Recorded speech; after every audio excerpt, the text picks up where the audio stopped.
G'day, Ben from Melbourne here, and this will be our last instalment of my Nick Cave collection of records and related ephemera. This is going to cover from 2010 until right now. So there's a bit to get into, so let's get into it. So bang on 2010 after Dig Lazarus Dig came out, which I believe it was a record influenced by the previous project, Grinderman. We were thinking, wow, what's this new rocked up sounding Nick Cave and the Bad Seeds going to do next? Well, the answer was nothing, because they decided to release a second Grinderman record. That's right, with the Hairy Boys, Martin P. Casey, Jim Scalvinus, Warren Ellis, and of course Nick Cave. This one is possibly even more ferocious than the first one, and even a little bit psychedelic and, dare I say, the P word, prog in places. Bill Bruford does not play on this record, that's just a disclaimer there. But yeah, this is a banging record. Saw this tour as well at the Metro. This was, I reckon it was the closest I'll ever get to seeing what the Nick Cave of the birthday party was like. He was in a ferocious mood that night. It was a loud show too. And I've read since that Nick Cave and Warren Ellis and the boys claim that they possibly lost even more hearing on this tour because they were so loud. Excuse me, just dropped some stuff. And the stuff I dropped comes with a CD. Better tell you the good songs, hey. Well, Mickey Mouse and the Goodbye Man to open the album's pretty damn strong way. But I also love the Bell Ring of Blues, and the single was Heathen Child, and When My Baby Comes. Moody and dark. Great stuff. So here's the that they were up all night discussing the artwork. What would we put on that? Let's go for something really wild and psychedelic. So psychedelic, so much color that they didn't realize that there's no printers that could reproduce what was on their mind, and it just all morphed into black. You know, like when you're a kid and you mix all the colors and it just goes to shit brown. I know. Anyway, that's my excuse and I'm sticking to it. Bit of a poster here. Man, this is big. The Grinderman with a little bit of a note there. These legs are the reason why the Bad Seeds normally wear suits. Let's see. Oh, geez, I'm on a roll with folding stuff really well. And then little booklet inside. Some of Nick Cave's drawings. Don't know about you, but I'm like 50-50 on Nick Cave as an artist. I think it's amusing for, part of his artwork for his record covers and stuff, but I can't say I'd go to a gallery to check this shit out.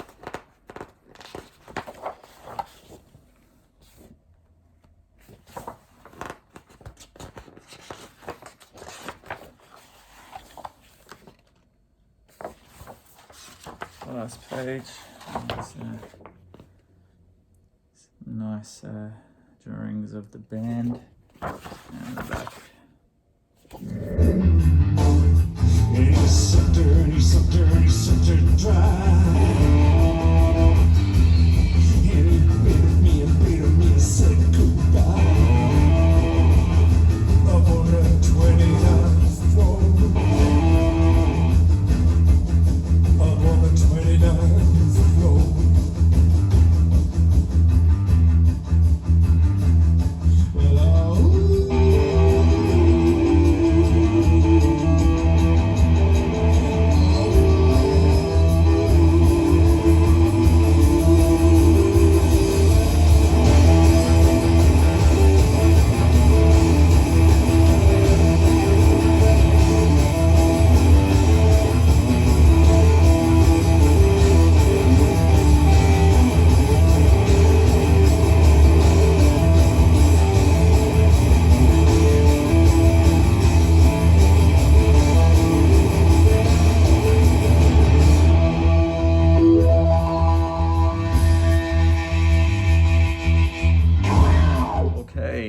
up was not a studio album. It was a live performance from the radio station, live from KCRW.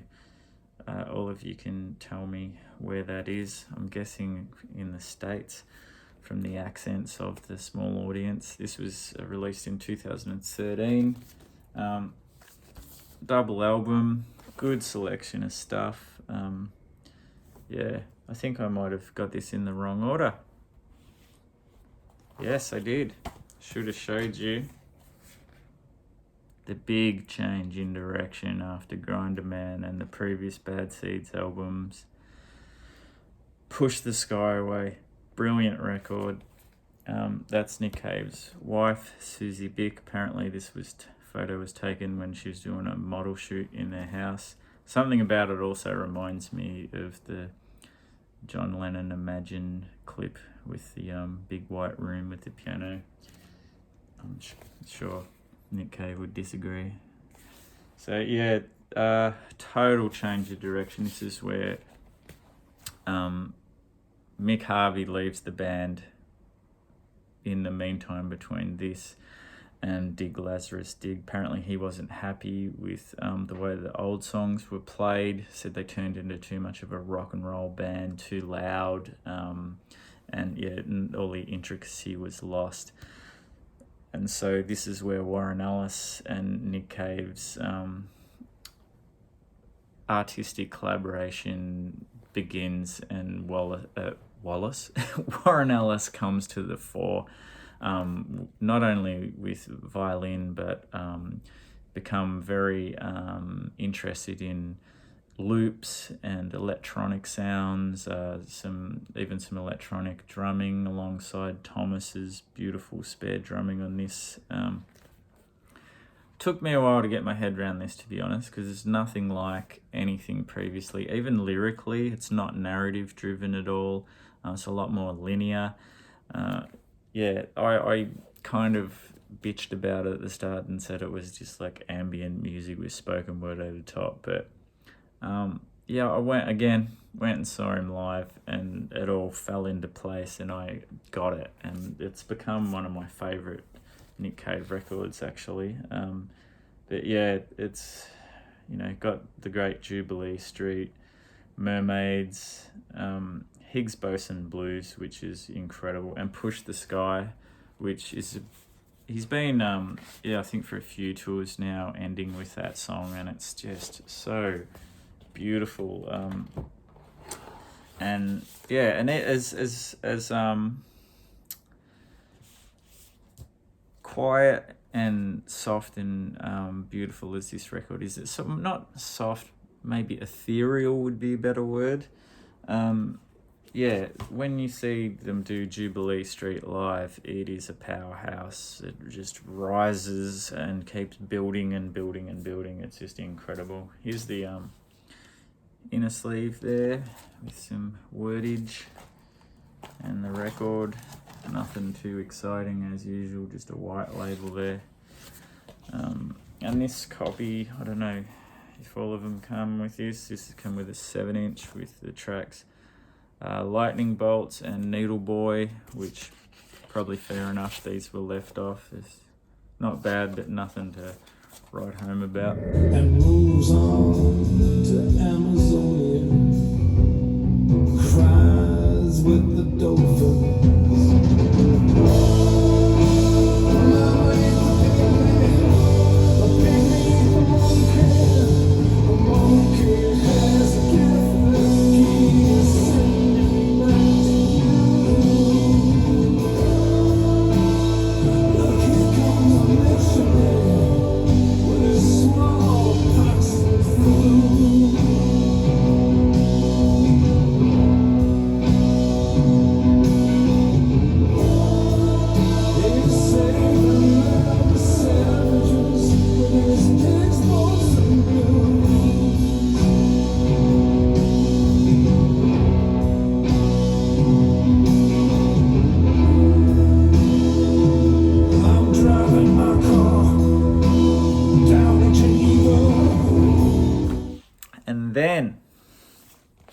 this one was released.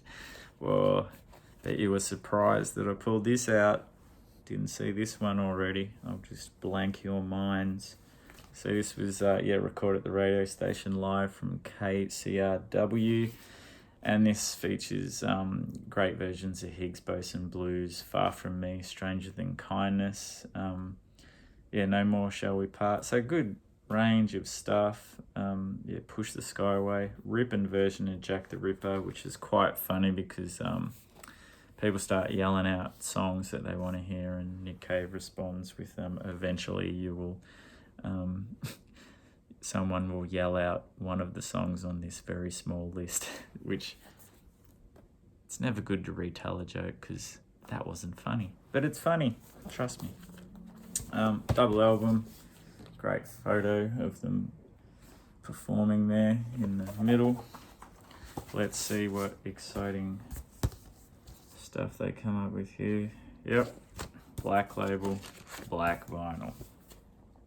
So we're here for the goddamn music. Same thing again.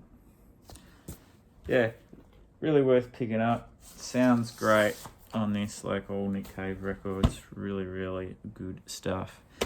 And then, if I've got these all in the right order, is the EP called Live in Copenhagen, which I was hoping this would have been a full-length record, or at least they would have released a live DVD, because this is from, I went to the cinema to see this whole performance, and yeah, pretty amazing stuff. And again, I've got shit in the wrong order. Let's start with this. No, yes, this. Skeleton Tree. We all know, if we're fans of Nick Cave, what happened around this time when they were beginning to record this record, or half of the record was done apparently. Sadly, one of Nick Cave's twin boys passed away. I won't go into that. There's enough stuff you can read and find out about that, but this is quite a raw record, and when I say raw, it's not that lyrically it doesn't directly talk about what happened, because apparently a lot of the lyrics were already done, but just the performances are quite raw. And probably in things like Distant Sky and I Need You, you can hear that in Nick Cave's voice, and even in the actual doco about the making of this record, he's unsure if he should have even released this record, because they usually would spend a lot more time in production and things like that. But it's an amazing record. Jesus Alone, Girl in Amber, the song Skeleton Tree, Distant Sky. This is incredible record. Again, a quiet record, but still very ethereal and some amazing, sounds. It's not like Nick Cave, even though he's on the piano there, has just sat back and made a piano ballad records. It's still very forward. It sounds very modern. Like, I never would have thought I'd be listening to Nick Cave records where there's contemporary sounds in there, which I really admire, that he's pushed himself into those areas, which would probably be quite uncomfortable for most artists of his era. Glowing white like fire, nothing is for free. I call her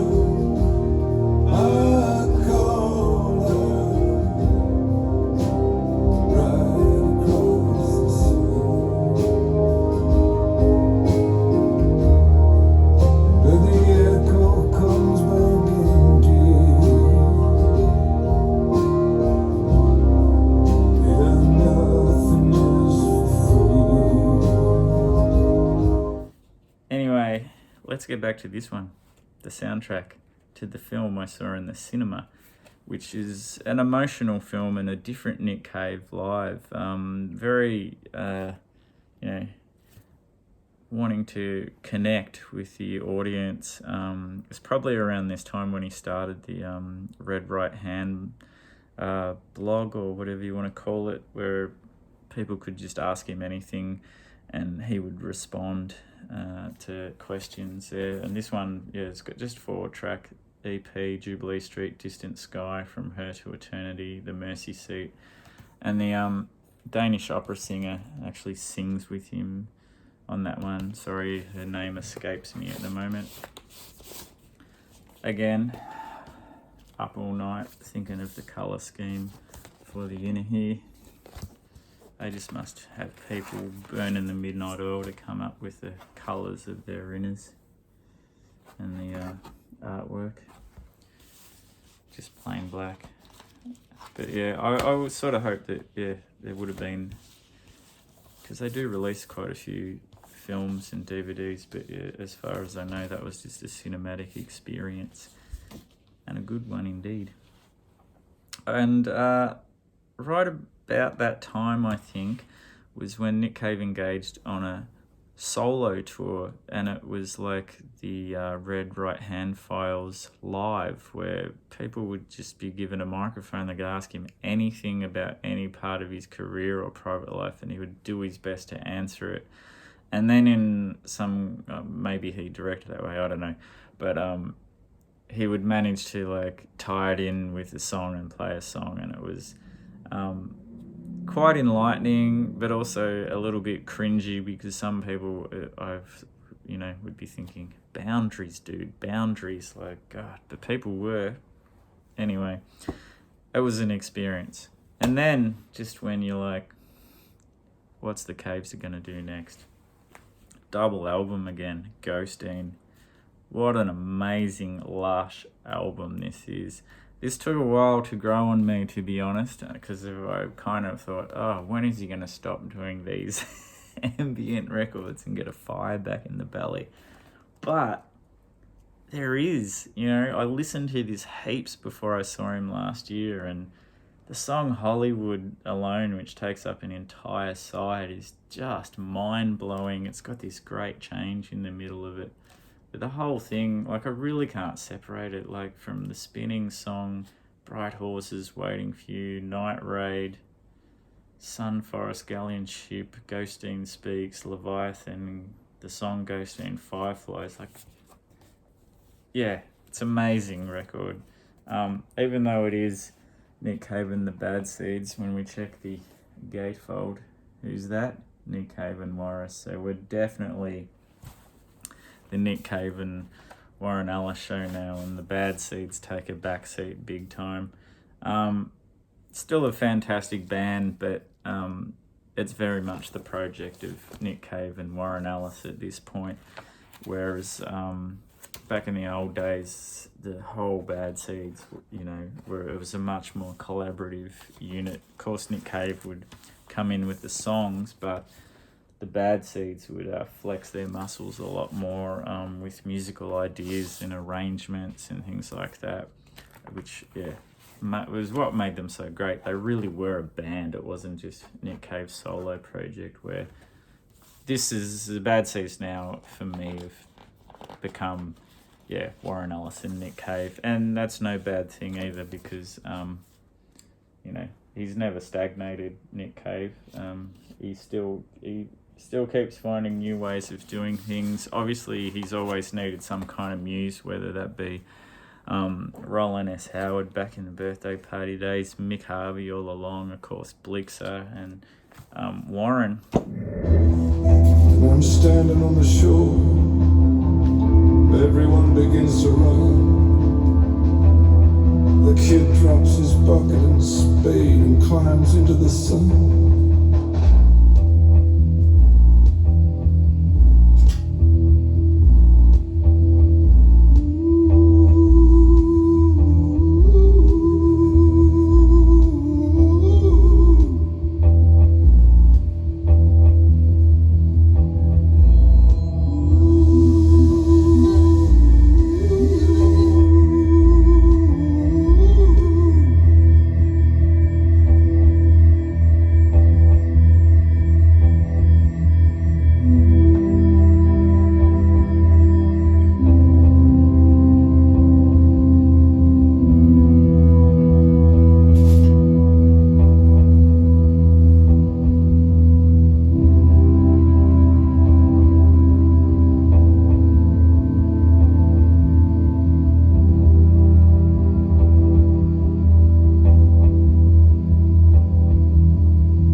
Okay, remember that thing called COVID-19? Still exists, you know. But the whole world shut down. I don't know if you were there for that, but I remember it. And Nick Cave, again, made another film, which was only streamable, which I streamed against all of my ill will towards the whole concept of streaming, but we'll get into that another time maybe. But I had to do it. And this is called Idiot Prayer. This is like Nick Cave alone at Alexander Palace, which is a place the Bad Seeds apparently played a lot of times. But him just by himself, it's a beautiful place. And on the back, I'll read you this blurb by the Cavester. The film Idiot Prayer evolved from my conversations with events. I loved playing deconstructed versions of my songs at these shows, distilling them to their essential forms.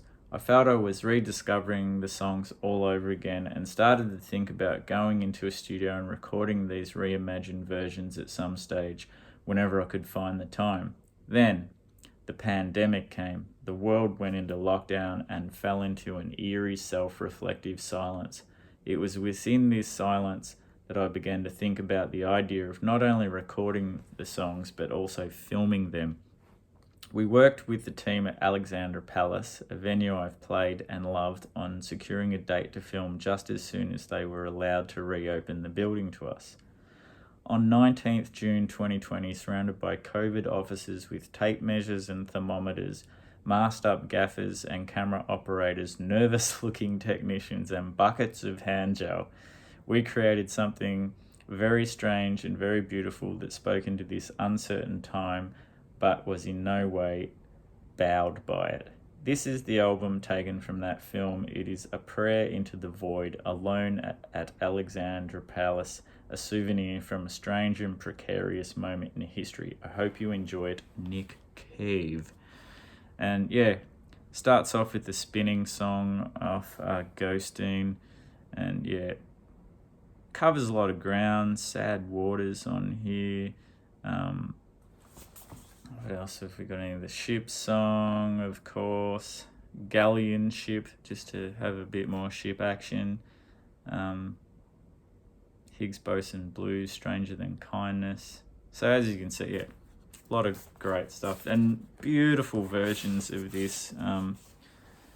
Nick Cave's, really become a great singer. You never would have thought that when you'd hear him screaming his guts out with the Birthday Party back in the day, but yeah, got quite a beautiful sonorous baritone voice now. Great photos there, and yeah, the film's great. You possibly can still stream it. I don't know. So then, what do you do after that during lockdown? You collaborate with your best mate, Warren Ellis, and release a record called Carnage. Carnage is taking the whole concept of what they're doing and pushing it even further with the electronic sounds and even loops of drum machines and things like that. Great record. Bit of fire in the belly in this record too, from the Cavester. Hand of God. This tour, that just went off. Nick Cave was in the audience, jumping over seats and going bananas. Really good to see. That was a great tour. Carnage, White Elephant. I think White Elephant's the one where he says he wants to shoot people. There's a bit of weird gun shit going on here as well, but still good. Great record. Another nice left turn from the Cavester. Makes you wonder, how does he, keep reinventing himself? Bit of stickerage in there. A Carnage booklet, which I think it's just all the lyrics like this wordage. That's a bit boring. You get the idea, dudes. And, you know, if you want to freeze that to read all the credits, go if you like. And the inner, they actually decided to use 2 colours this time instead of just black. And side B first, of course, and side A. Great record. I'm going to the river where the current rushes by.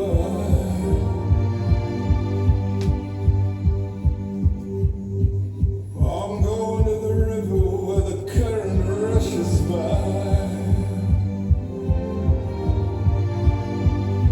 I'm gonna swim to the middle where the water is real high.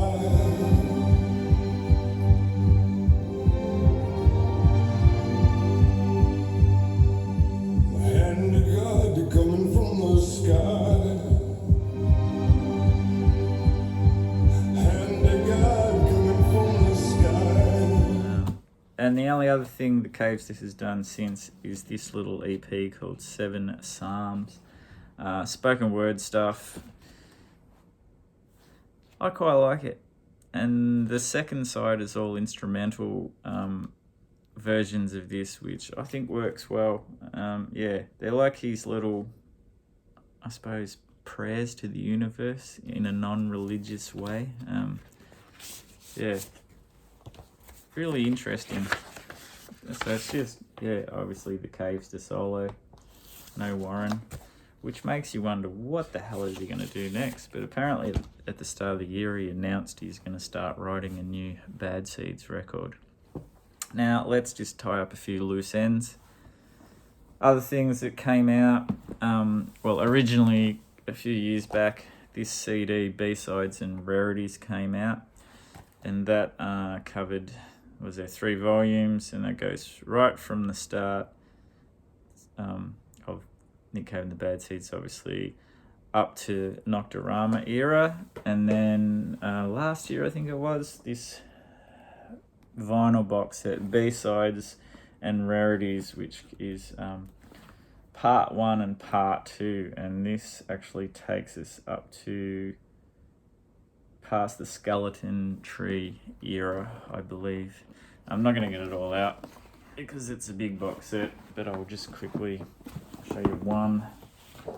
It's all done, you know, in their usual flair of black and white, but it's, you know, the music contained, of course, is phenomenal. If you're into Nick Cave, you're into this. And then a few other little bits and pieces. This is just a whole heap of instrumentals of Warren, Alice and Nick Cave, which I think is outside of their film works, called White Luna. Again, Caves to Pretending You Can Play Guitar. It's a double CD, that one. I got this box, which is a best of. I mainly got it because it's got a DVD which has a lot of live versions of from different eras and some really early stuff. Like the sound obviously is not awesome the whole way through because it's not all filmed in, you know, professionally and high def or whatever it's called. But it is really cool to see young Bad Seeds with, you know, Blixer and even Kid Congo playing with him and all those great people who have been through the Bad Seeds over the years. Must be quite a few of them by now.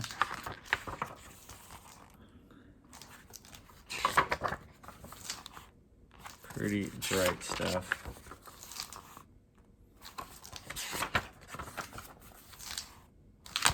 Of course, 20,000 Days on Earth. Great. Kind of a documentary. It's like all of the scenes are staged and the questions are, and scenarios are, I guess, scripted, but within that it becomes like quite a great reality, I suppose. And then what I spoke of earlier, One More Time with Feeling, the documentary of the making of Skeleton Tree, and the, yeah, I'll really raw look inside what was going on with Nick Cave at the time. Had recently lost his son during the making of this. Not often you see Nick Cave doubt himself, but yeah, he's still with great strength just pushed on. And lastly, I think I showed this in my first video, but all of these, which were remastered a number of years ago, I think goes up to Grinderman, and they come with a DVD and a CD. And like this, the DVD, not only does it have film clips, it also has a great doco on each one which talks just about that record. It's just a talking heads thing. It's got the bad seeds that played on it, people who were friends of the band, critics, other musicians. Yeah, really interesting. The only one who's not on here is Nick Cave himself. So I'll just quickly show you all of those and try not to drop them.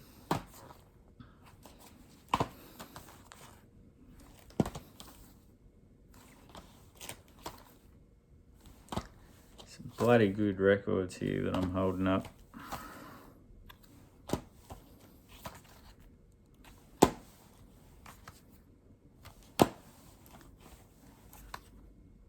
And ending with Dig Lazarus Dig. And that's the end. Thanks for sticking with me if you've watched all these or even watched this bloody long ass video. See you in the next one. I'm gonna have to do some thinking of who we should cover next. Until then, see you next time. Cheers.